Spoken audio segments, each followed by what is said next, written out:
নমস্কার, রায়বাড়ি রান্নার চ্যানেলে সকলকে স্বাগত। আজকের রেসিপি গ্রিন পামকিন চটপটা সবজি। এখানে দেখুন আমি একটা গ্রিন পামকিন নিয়েছি, কাঁচা কুমড়ো, এটাকে কেটে নিই। খুব চটপটা রেসিপি, পিওর ভেজ। কাঁচা কুমড়োর কিন্তু আমাদের খোসাটা থাকবে, এই কুমড়োর খোসা কিন্তু আমাদের ছাড়াতে হয় না। খুব কম মশলা দিয়ে রান্নাটা করব, কতটা চটপটা হবে একটু দেখুন প্লিজ। এভাবে দেখুন কেটে নিচ্ছি, টুকরো করে নিচ্ছি, কেমন।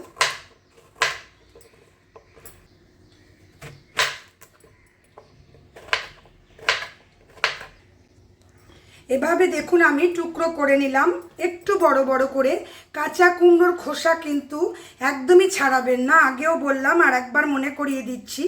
এখন আমি এটাকে খুব ভালো করে ধুয়ে নিয়ে আজকে রেসিপিটা বসাবো, কিন্তু তার আগে আমি একটু মশলা দেখিয়ে দিই যে এর সাথে আমি কি কি দেবো। এখানে দেখুন আমি এটুকু মশলাকে জল দিয়ে এভাবে মিনিট 10 ভিজিয়ে রেখেছিলাম। ধনে গুঁড়ো, জিরে গুঁড়ো, ধনে গুঁড়োর মাপটা একটু বেশি আছে, ধরুন ছোট চামচের 1 চামচ, জিরে গুঁড়ো 1 চামচের থেকে একটু কম, লঙ্কা গুঁড়ো স্বাদ মতো, হলুদ 1/2 চামচ আছে, আর গোলমরিচের গুঁড়ো আছে। গোলমরিচের গুঁড়ো কিন্তু অবশ্যই আমাদের এই রেসিপিতে লাগবে। এবারে আমি জল দিয়ে এটাকে একটু আগে থেকে ভিজিয়ে রেখেছিলাম, এটা কিন্তু আমাদের করতে হবে। দেখুন কত কম মশলাতেও আমাদের অনেক মশলা মনে হচ্ছে, মশলাগুলো ফুলে গেছে কেমন। এবারে চলুন গ্যাসে যাই, রেসিপিটা বসাই। আজকে রান্নাটা আমরা সর্ষের তেলে করব।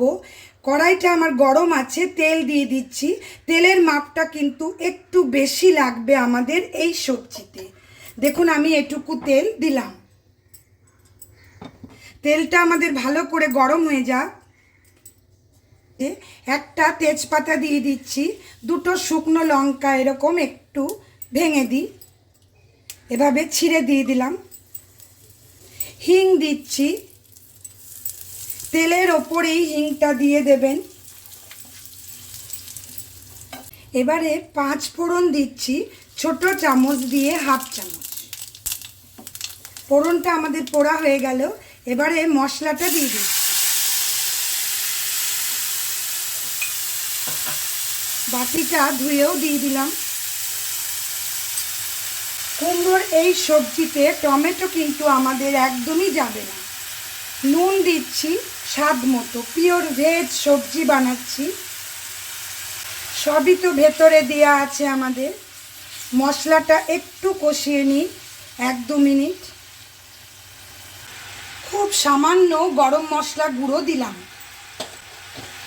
সাদা নুন তো আমরা দিয়েছি, রেগুলার নুন।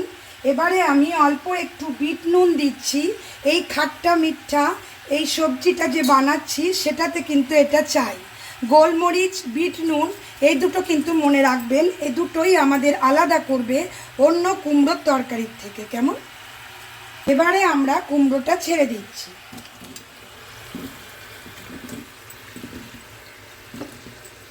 খুব ভালো করে নেড়ে দিই।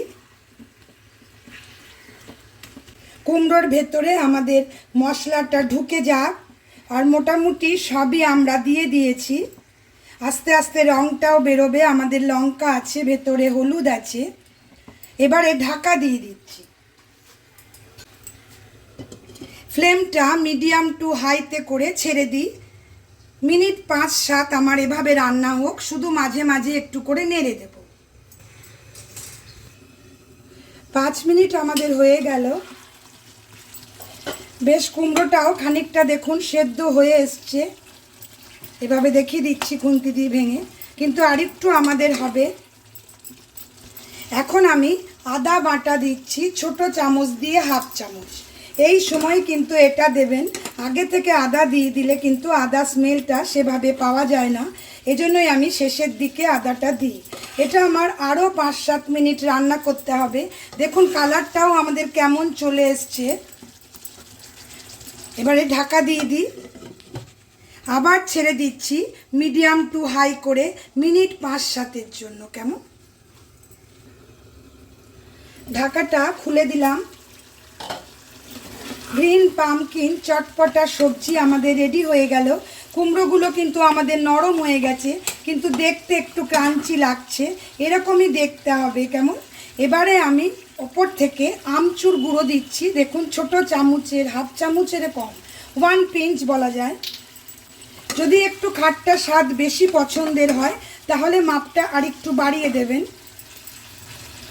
গরম মশলা গুঁড়ো শেষে আরেকবার দিচ্ছি, এটাও দেবেন, হাফ চামচ ধরুন দিলাম। আর অল্প একটু কাঁচা লঙ্কা আমি রেখেছিলাম, সেটা দিয়ে দিলাম টুকরো করে কেটে, মুখে পড়লে ভালো লাগবে। ঝালের মাপটা নিজেরা বুঝে দেবেন।